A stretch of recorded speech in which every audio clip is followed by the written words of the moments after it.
Marcos 4, 35 a 41 está escrito assim: Naquele dia, ao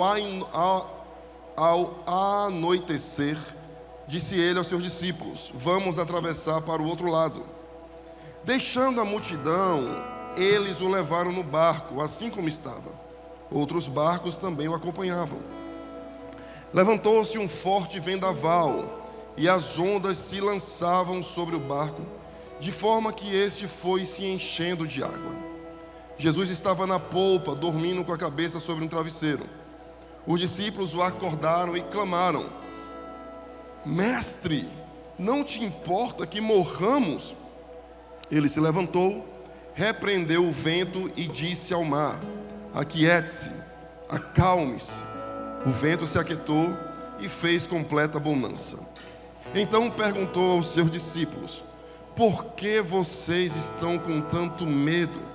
Ainda não têm fé? Eles estavam apavorados e perguntavam uns aos outros: Quem é este que até o vento e o mar lhe obedecem? Glória a Deus. Enquanto eu lia essa passagem, me veio uma canção, um hino 578 da harpa cristã.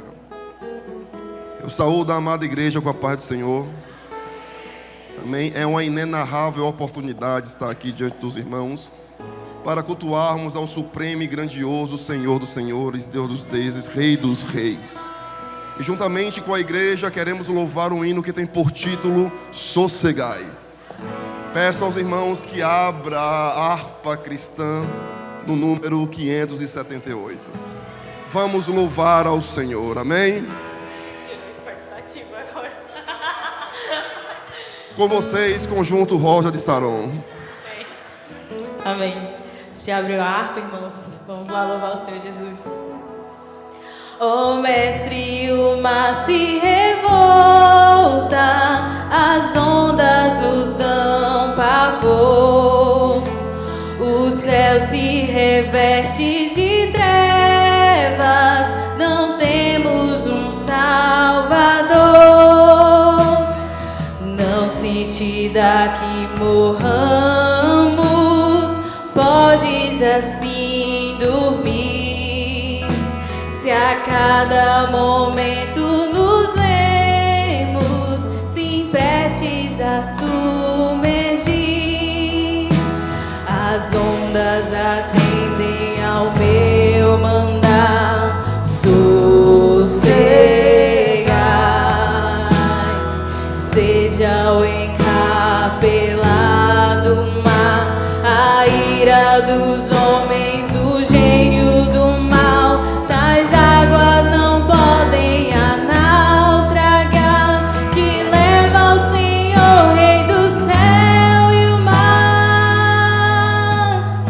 Pois todos ouvem o meu mandar, sossegai, sossegai, convosco estou para vos salvar, sim, sossegai. As ondas Atendem ao meu mandar, sossegai, seja o encapelado mar, a ira dos homens, o gênio do mal, tais águas não podem naufragar, que leva ao Senhor, Rei do céu e o mar. Só os assembleanos. Pois todos ouvem o meu mandar, sossegai, sossegai, convosco estou para vos salvar, sim, sossegai. Agradecemos a oportunidade em nome de Jesus. Amém. Glória a Deus. Aleluia. Estamos na nossa série Encontros com Jesus. Estava previsto para esta noite nós meditarmos sobre o encontro que Jesus teve com Nicodemos. Porém, sendo submisso ao Espírito Santo, diante de tantas realidades que eu tenho visto e ouvido como pastor, meu coração aqueceu para mudar o tema da mensagem de hoje para o que acontece quando Jesus encontra a tempestade. É sobre isso que nós vamos meditar hoje. E aqui nesse texto nós temos um Jesus que está revelando a sua identidade. Não apenas nesse texto, mas em todo o contexto. Jesus ele está revelando a sua identidade por meio do ensino através de parábolas e por meio de atos que demonstram a sua autoridade. Até então, Jesus ele vinha ensinando, Jesus vinha operando milagres, mas até então nada que se comparasse a dar uma ordem aos ventos, a dar uma ordem ao mar, e ambos imediatamente se acalmarem. Antes desse episódio, Jesus já estava atraindo multidões. Inclusive no texto que nós lemos, bem no início, nos primeiros versículos, está escrito que eles estavam deixando as multidões. E o próprio autor, Marcos, fala em outro momento anterior a esse, que a fama de Jesus já se espalhava por toda a Galileia. Jesus, ele atraía multidões. Jesus, ele tinha curado já leprosos, paralíticos, a febre da sogra de Pedro. Jesus já tinha expulsado demônios, já tinha reivindicado para si a autoridade sobre a lei e sobre o sábado. Até mesmo houve uma intervenção miraculosa, divina, sobre elementos da criação. Não sei se você lembra do que aconteceu ali em Caná da Galileia, aquele milagre em que Jesus, ele transforma a água em vinho, diante dos olhos de 5 discípulos, os seus primeiros discípulos, e dos servos ali daquela festa. Contudo, ali era um ambiente micro, sem muitos olhares, sem efeitos no macro ambiente.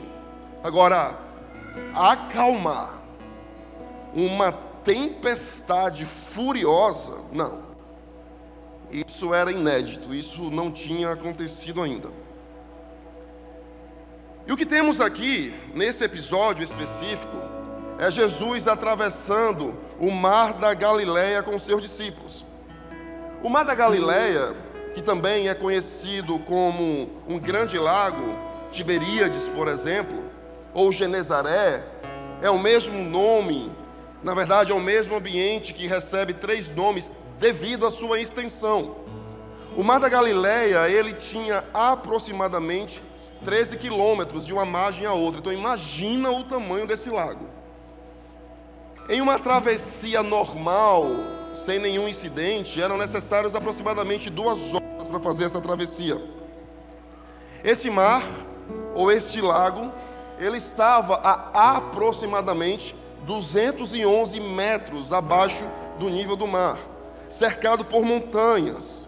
E essas características naturais, elas eram muito propícias para o que aconteceu na passagem que nós lemos aqui.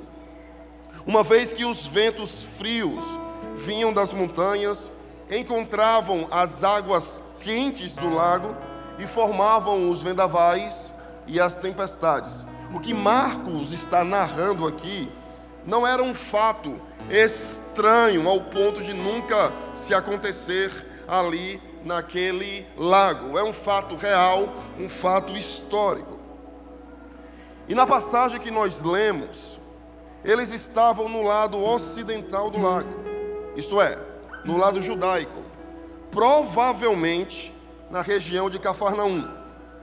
Então Jesus chama os discípulos para atravessarem para o outro lado, e a sua travessia sairia do lado judaico e iria para o lado gentílico, para o outro lado, onde vivia um outro tipo de povo.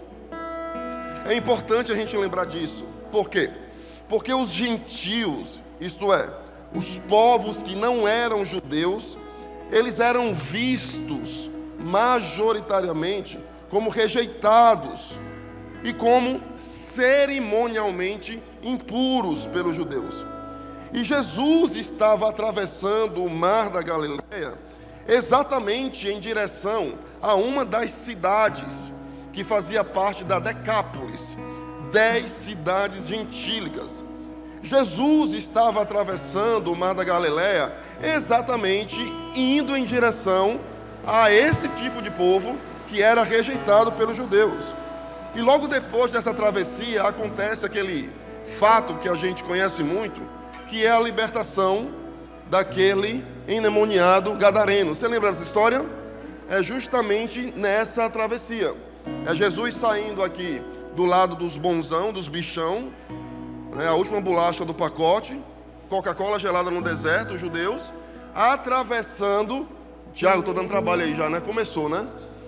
O Tiago fala: pastor, quando o senhor for andar, o senhor anda e vai. Porque às vezes o senhor faz e volta. Vai ficar difícil para a gente aqui.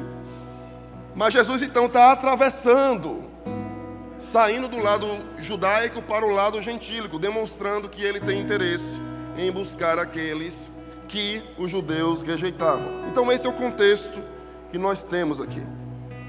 Nós temos Jesus sendo conhecido, milagres acontecendo, as multidões o seguindo, e Jesus convocando os discípulos para irem para o lado gentílico do mar da Galileia, isto é, para o lado desprezado pelos judeus.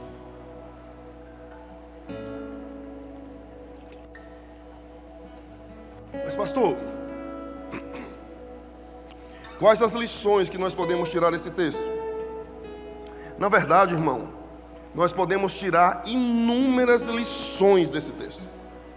Inclusive, eu penso que se nós quiséssemos, nós poderíamos ter uma série de mensagens exclusivas nesse texto.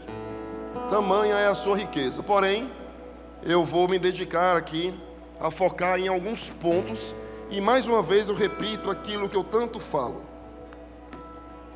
O fato de eu focar aqui em 3 pontos não significa que nesse texto só tem 3 pontos de ensinamento.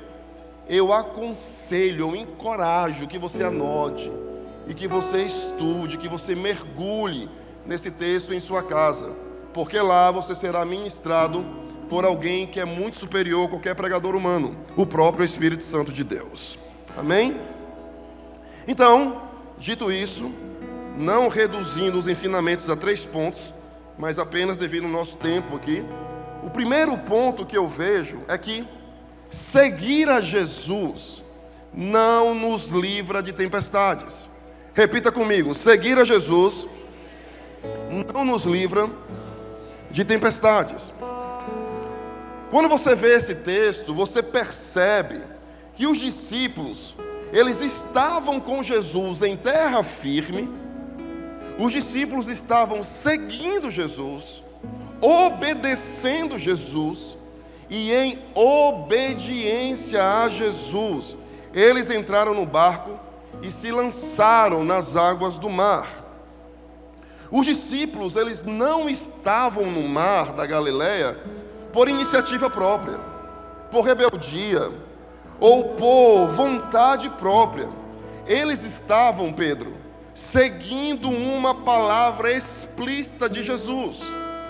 E naquela ocasião, eu quero frisar, obedecendo a Jesus, ainda assim, eles foram atingidos por uma forte tempestade. Veja, seguir Jesus, obedecer Jesus, não carimba o nosso passaporte espiritual com uma frase: imune à tempestade. Não, definitivamente não.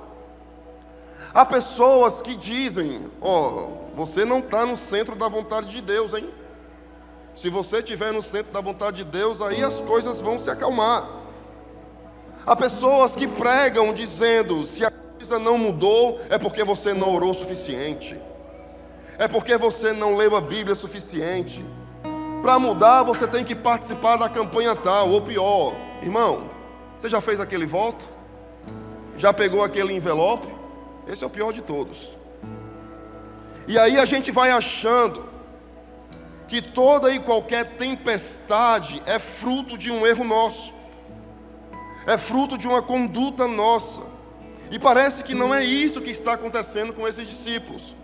Parece que eles estão enfrentando uma tempestade justamente porque obedeceram e seguiram uma ordem expressa, direta, uma palavra de Jesus. Então aqui nós temos esse cenário. Eles estão enfrentando uma tempestade mesmo tendo ouvido a voz de Jesus. Amém? Agora nós precisamos sermos coerentes para não cairmos nos extremos. Porque se aqui nós temos esse cenário, é importante nós entendermos que sim, há muitas coisas que nós vivemos que são fruto das nossas escolhas. Quero dar apenas alguns exemplos aqui. O sujeito ele é displicente no trabalho, daí ele é demitido. E aí ele diz, não, estou enfrentando a tempestade. Mas na verdade, você foi negligente com a sua responsabilidade, sim ou não?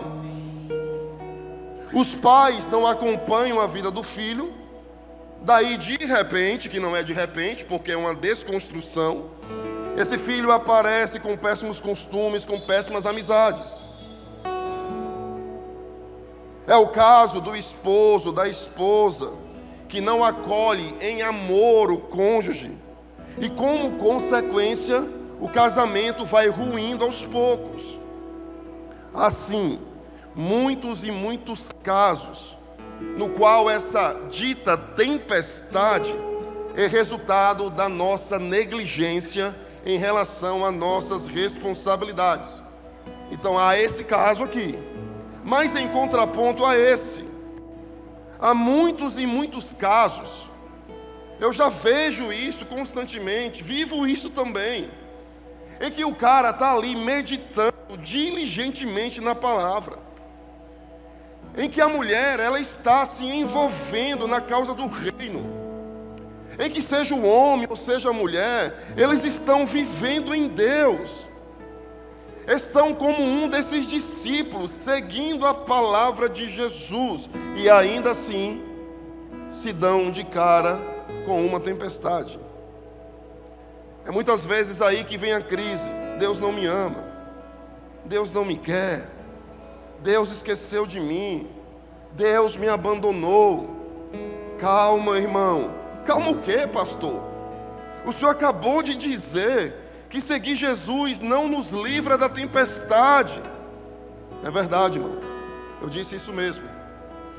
Mas o mesmo texto que mostra que seguir Jesus não nos livra da tempestade, mostra também que Jesus não abandona os seus discípulos em meio à tempestade. Muito pelo contrário, Jesus continua no barco. É verdade. Lá na terra firme estava mais tranquilo. Lá na terra firme era mais seguro. Mas somente aqueles que estavam naquele barco puderam dizer: eu vi ele fazer o impossível. Somente aqueles que estavam naquele barco podiam dizer: eu achava que tudo ia acabar, eu achava que eu ia morrer, mas aí ele se levantou e com seu poder ele me salvou. Porque se nós estamos verdadeiramente seguindo a palavra de Deus, essa tempestade, ela não vai nos matar. Posso ouvir um amém? Se estamos com Jesus no barco da nossa vida, se Jesus se encontra no barco da nossa casa, no nosso coração, essa tempestade não vai nos afundar. Se nós estamos verdadeiramente seguindo a Jesus, e o que nós estamos enfrentando não é fruto da nossa negligência, mas se nós estamos firmes na palavra de Deus, essa tempestade será o cenário perfeito para que o conheçamos em um nível que não o conheceríamos se não fosse essa tempestade. Quantos conseguem entender onde eu estou querendo chegar? Aleluia. Irmãos, todos os discípulos, eles tinham visto Jesus fazendo algo, até então, pastor Messias, na vida dos outros. Se alguém chegasse para qualquer discípulo e dissesse assim: conte-me o que Jesus fez, sabe o que eles diriam, Iana? Eu vi Jesus curando aquele homem. Eu vi Jesus libertando aquele outro. Conte-me mais. Eu vi Jesus dando vista àquela pessoa. Mas agora era chegada a hora de ver esse mesmo Jesus agindo não na vida do outro. Era chegada a hora de ver esse Jesus agindo não no barco do outro, não na história do outro, mas na nossa própria vida, na nossa própria história. Agora é a hora onde não tem multidão, onde não tem palco, onde não tem câmera ligada, onde não tem luzes acesas. Agora é a hora que nós estamos em um mar escuro, ventos fortes, água entrando no barco. Agora é a hora de ver Ele salvando não o outro, mas a nós, e agindo em nossa história. E quer que eu te diga uma coisa?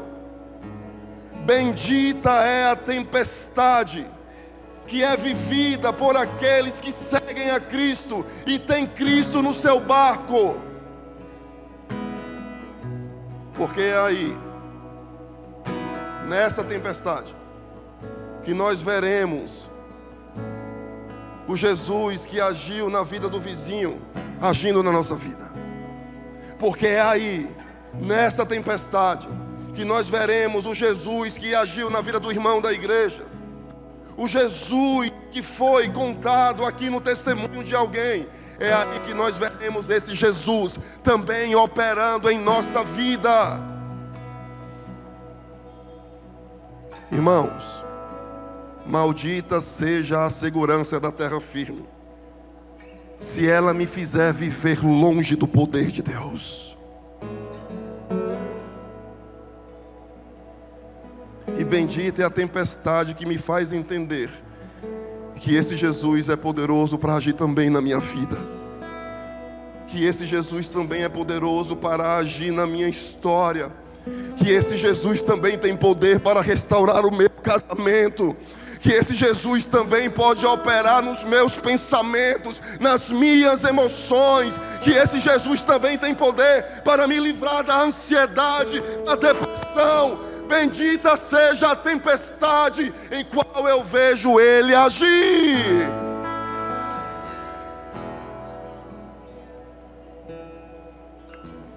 Porque se eu estou com Ele, se eu estou fiel a Ele, firme nele, essa tempestade não vai me matar, porque Ele está no barco. Eu quero fundamentar você, irmão. É possível que tenha chegado a hora de você ver esse Jesus tão poderoso, tão grandioso, que você ouve histórias incríveis, que você lê passagens incríveis, que você chora dizendo: meu Deus, como o Senhor é incrível. É hora de ver Ele agindo em você, na sua casa, na sua história. Amém?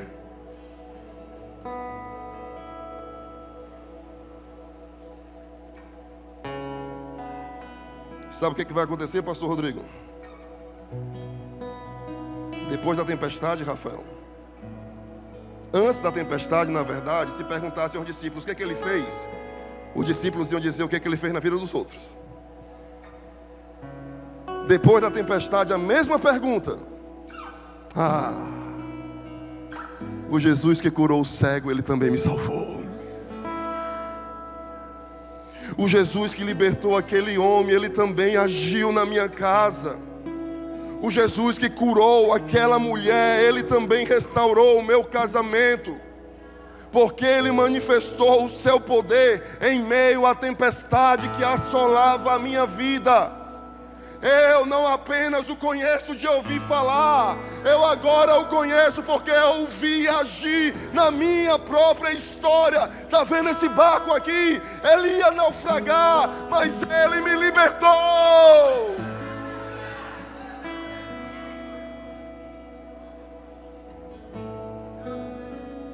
Agora eu compartilho aquilo que eu ouvi, mas também aquilo que eu vivi. Eu o vi agir. Aleluia, aleluia.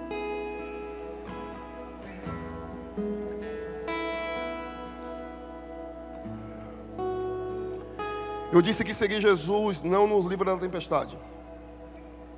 Isso é verdade. Mas também é verdade que seguir a sua palavra me faz ver que Ele não me abandona em meio à tempestade. Repita comigo para fundamentar em seu coração: seguir Jesus não me livra da tempestade, mas segui-lo me faz ver Ele agindo em meio à tempestade. Aleluia. Esse é o primeiro ponto. Segundo ponto. Esse você tem que ouvir. Esse você tem que prestar atenção. A tempestade não castiga só a mim, mas a todos que estão no barco. Nós precisamos entender que não havia só uma pessoa e Jesus naquele barco, mas que todos os discípulos estavam ali, naquela embarcação. Porque num olhar individualista, a gente corre o risco de achar que só nós estamos no meio dessa tempestade. No olhar individualista, a gente corre o risco de pensar que só nós temos problemas, só nós temos demandas temos situações que demandam atenção. Mas não é isso que o texto nos ensina. Primeiro, todos os discípulos estavam no barco.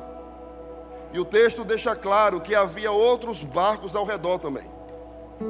E aí, Emanuel, eu fico imaginando um discípulo que ainda não entendeu isso, pensando assim: Paulinha, está ali aquela tempestade, a água entrando, e o discípulo ali pensando: meu Deus, por que Pedro não vem me ajudar aqui?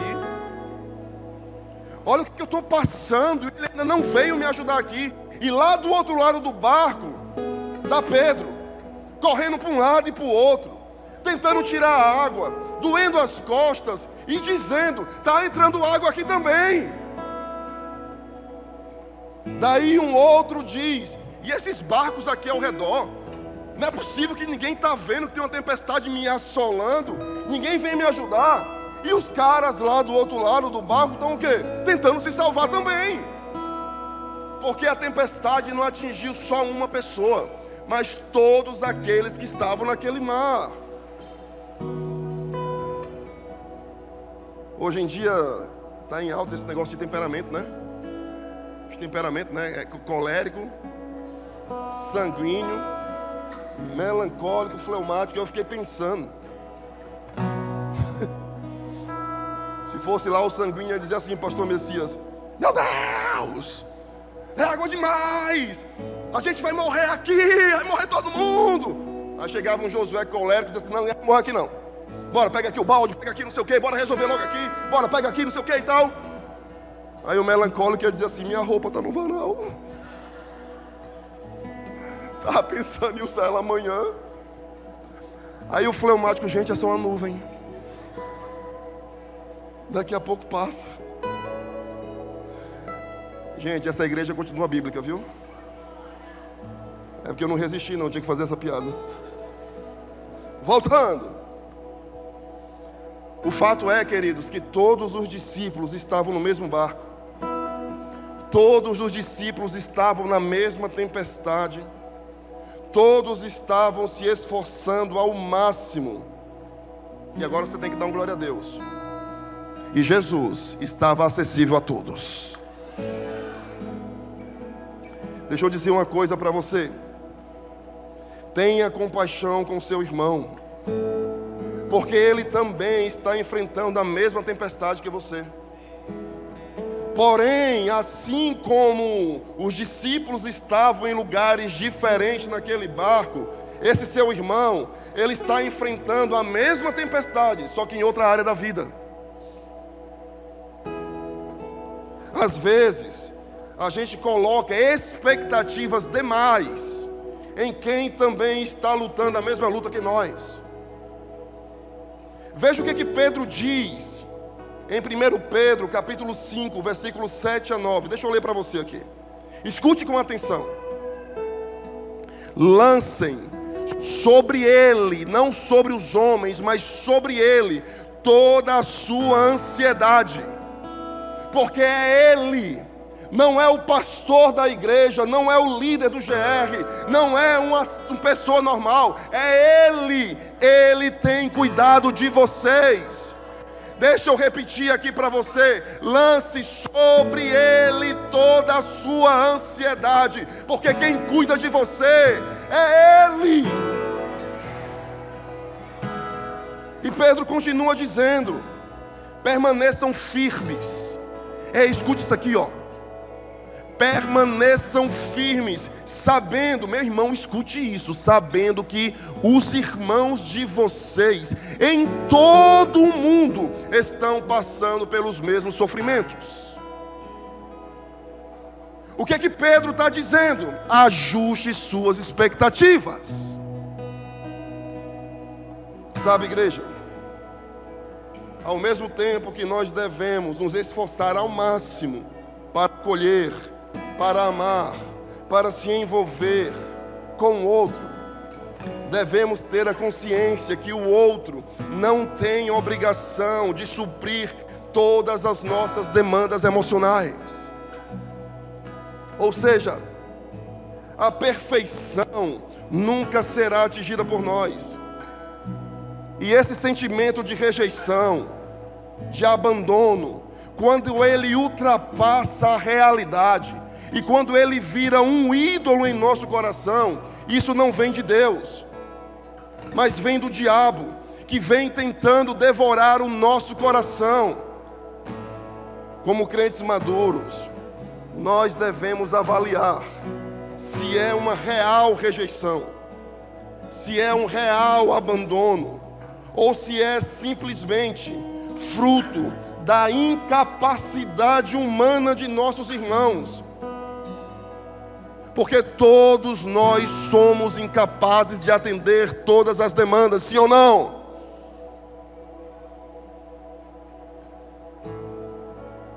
Ou também, se esse sentimento é um excesso de necessidade da nossa parte, de querer mais do que as pessoas têm condições de nos entregar.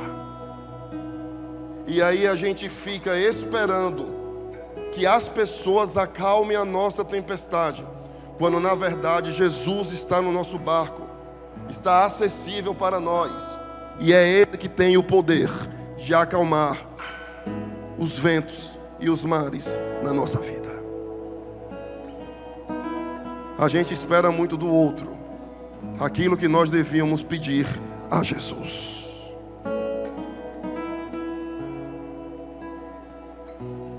Você não está sozinho no barco da igreja.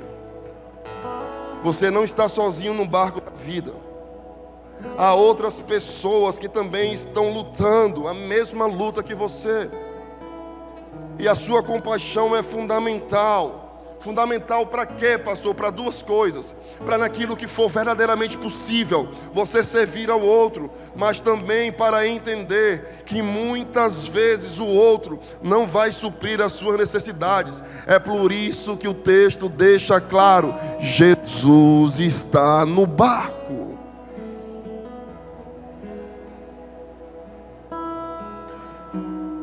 Pedro, eu conto com você. Pastor Luiz, eu conto com você. Paulinho, eu conto com você. Senna, eu conto com você. Vlad, eu conto com você. De verdade. Eu sei que se eu precisar de vocês, vocês estão lá. Mas tem uma coisa que vocês não conseguem fazer por mim: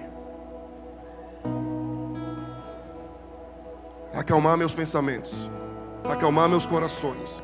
Trazer a paz que excede todo o entendimento não é fruto dos relacionamentos humanos, é uma intervenção divina. E nós devemos clamar a Ele, porque somente Ele tem esse poder.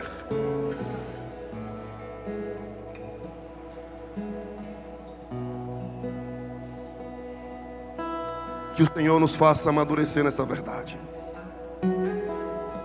E aí quando eu olho para o Rodrigo, eu tenho compaixão do Rodrigo, porque eu vejo que ele está na mesma tempestade que eu. Quando eu olho para o Senna, eu vejo que ele está na mesma tempestade que eu. Quando eu olho para o Leno, eu vejo que ele está na mesma tempestade que eu. Quando eu olho para o Junão, eu vejo que ele está na mesma tempestade que eu. Sabe o que a gente tem que fazer, Junão? É dar as mãos e dizer assim: vamos juntos acordar Jesus? E aí, Rodrigo, vamos juntos chamar ele? E aí, Rafael, tá difícil? Vamos me dar a mão aqui? Vamos lá, Marciano, vamos lá, Paulinho, vamos lá, Gabriel. Vamos juntos fazer o quê? Clamar aquele que pode resolver. Porque é Ele que tem todo o poder. Faz sentido para você? Amém. Terceiro ponto.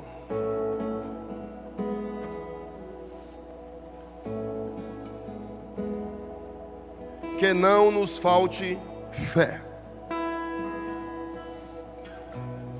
Quem chamou os discípulos para atravessar o mar? Quem foi? Mais forte, não é pegadinha não, tá? Quem chamou os discípulos para atravessar o mar? Quem estava no barco com os discípulos? Muito bom. Nota 10.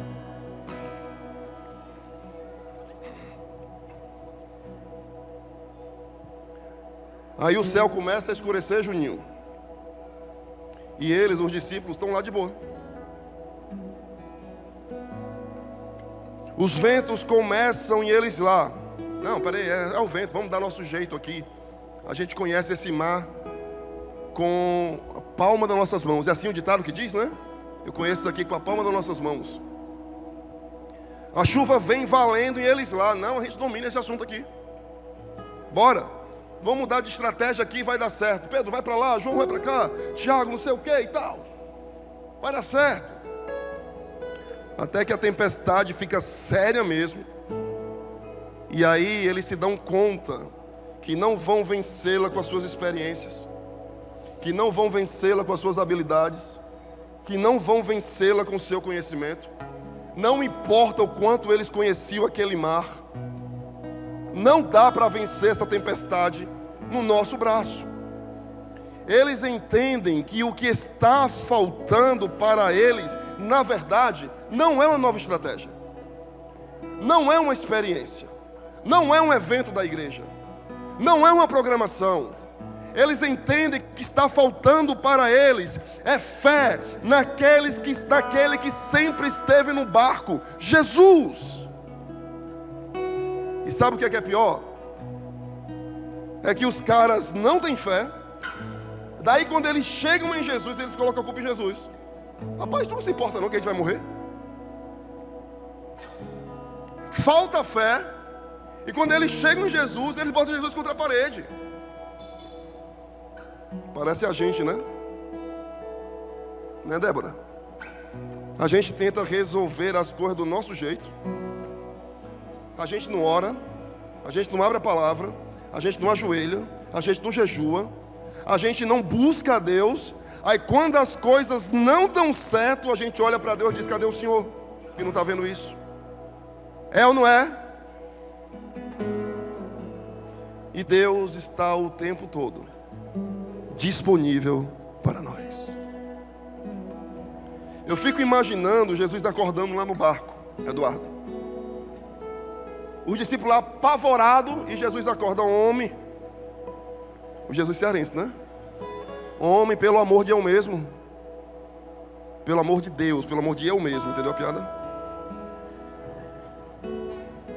Pelo amor de eu mesmo. Por que vocês estão com tanto medo? Vocês não têm fé? Olha que interessante. O texto não mostra Jesus confrontando eles na estratégia deles. Jesus nem pergunta o que é que eles fizeram para controlar a tempestade. Quando Jesus vai se dirigir a eles, Jesus pergunta sobre fé e não sobre procedimentos. Jesus pergunta sobre fé e não sobre corda, sobre vela, sobre balde, sobre ferramentas. Jesus não está nem aí para aquilo que humanamente eles fizeram. Jesus quer saber onde é que está a esperança deles.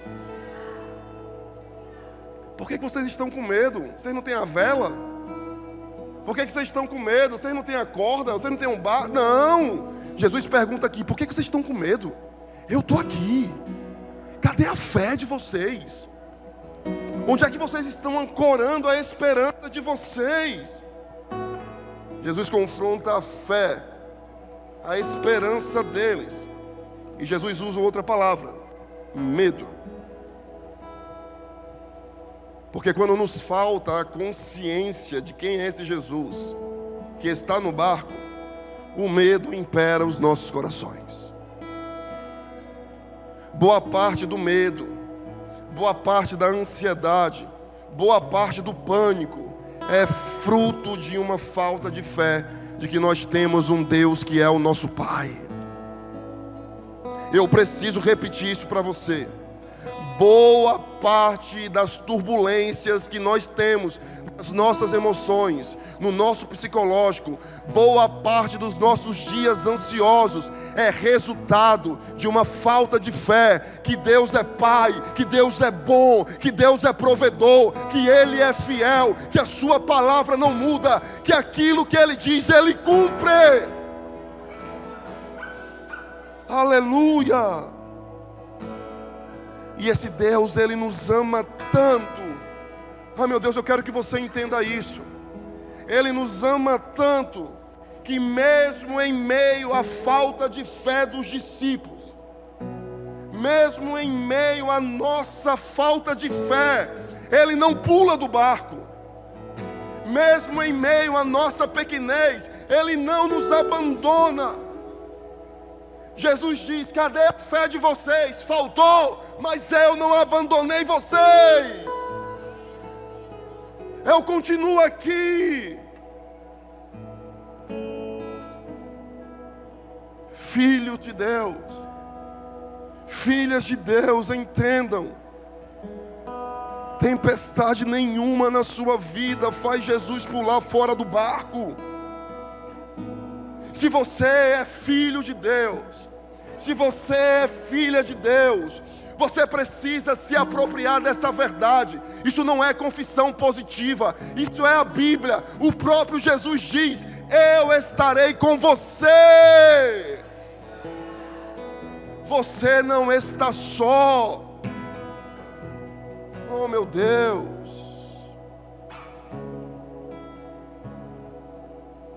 Não é Jesus que nos falta, não é acesso à presença que nos falta, não é o amor dele que está faltando, não é o Espírito Santo que esgotou o seu poder.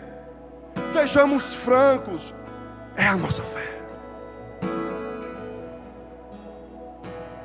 É para quem nós temos olhado. Temos olhado mais para a tempestade do que para aquele que tem poder para acalmá-la. O louvor pode subir.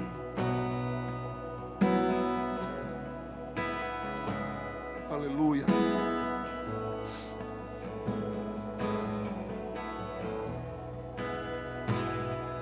Que Deus é esse?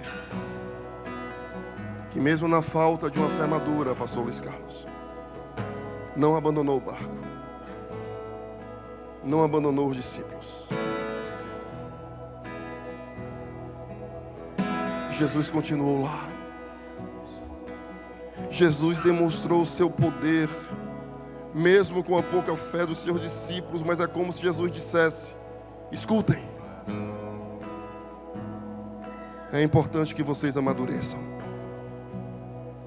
Vocês já sabem quem eu sou. Essa palavra é para você que está aqui. Por que você ainda tem medo? Onde está a sua fé? É interessante que o texto finaliza dizendo que os discípulos ficaram espantados com o poder de Jesus. Mas sabe o que eu acho engraçado, Roger? É que eles viram Jesus fazendo tantas coisas impossíveis. E agora, Júnior, quando era na vida deles, no barco deles, na história deles, Belinha, faltou fé.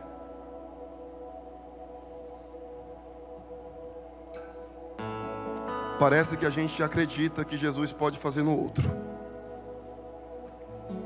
Mas Mas quando chega a nossa história, a gente corre para os braços de todos os lugares, menos para o braço daquele que tem poder para acalmar a tempestade. Irmãos, a gente vê tantos relatos de Jesus operando nos tempos bíblicos. A gente vê tantas histórias lindas, antigas. A gente ouve os testemunhos de nossos irmãos. Pastor Luiz Carlos dizendo aqui: eu era ateu, hoje eu estou aqui, pastor consagrado. A gente olha e diz: que lindo aquilo que Deus fez na vida do outro. Mas parece que quando é o nosso barco, falta fé.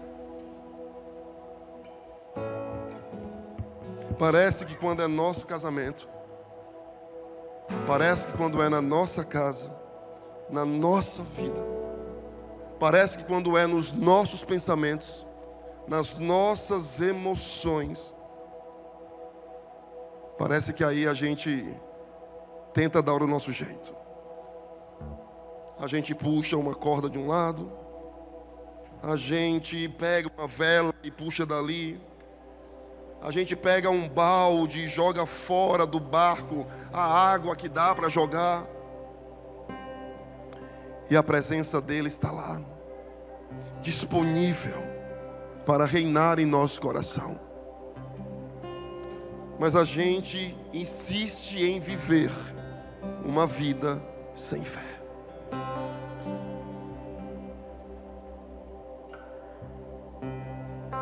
Hoje é um dia para nós rasgarmos o nosso coração. Hoje é um dia para nós pedirmos perdão ao Senhor por nossa falta de fé. E dizer o seguinte a Ele: bendita é a tempestade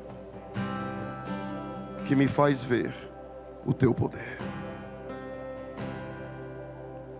Dai-nos mais fé, Senhor. Eu quero parar de lutar. E eu quero passar a depender.